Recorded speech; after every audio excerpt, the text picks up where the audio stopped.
Malcolm Hunt was a big deal in the Hollywood scene, but he was almost non-existent in his son's life. Hence the reason why Jesse had been living with my family since his own mother died 4 years ago. Sometimes I wondered if Malcolm Hunt even knew his son never stayed in their huge mansion, but Zala probably covered for him. She was their housekeeper, but she doted on Jesse. I knew she had more so since Ethan's accident.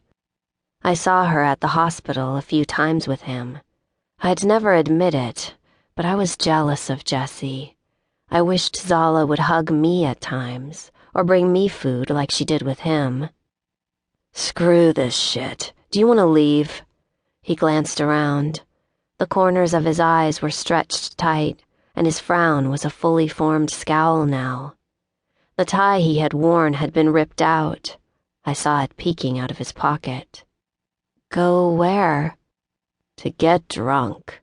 He jerked a shoulder up. "I don't care. We can go to the house. No one will be there." "What about Zala?" "Are you hungry?" I shook my head. "No." I didn't remember the last time I was hungry. No, I did.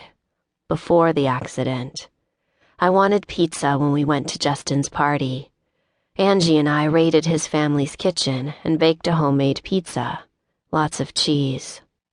"Why'd you ask about my housekeeper then?" "I don't know." I was lying.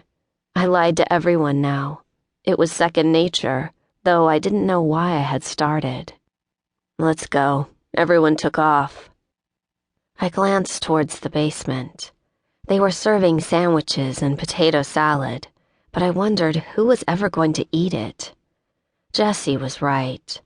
The only people who lingered were the ones who went to this church. We didn't. Some of Ethan's classmates stayed, along with this football coach.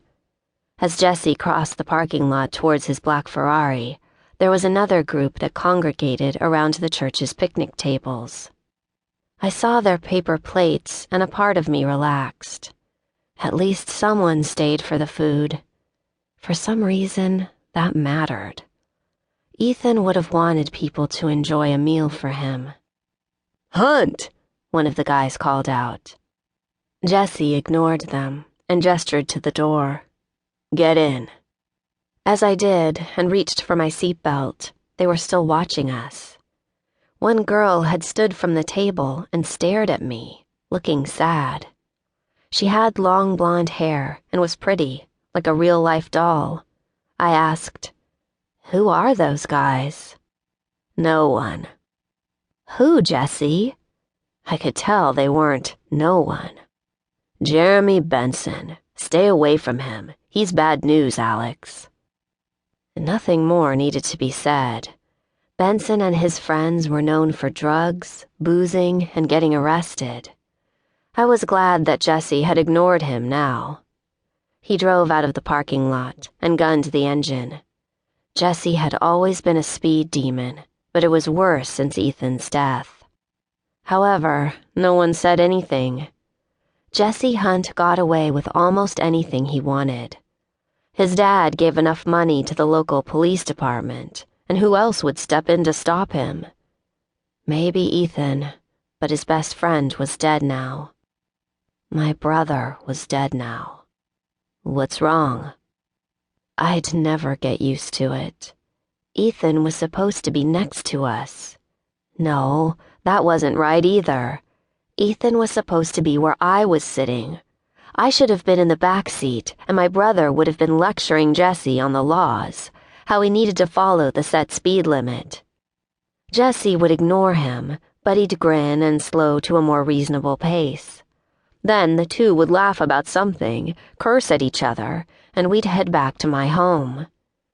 Ethan never knew it, but sometimes Jesse and I touched hands. We never held each other's hands. Jesse had a girlfriend. But not anymore. I looked over at his clenched jaw. His knuckles gripped the wheel tight. I sighed. "Are you hoping to join him?" His foot let up immediately on the pedal. "Sorry." He shot me a rueful look. "I don't think sometimes."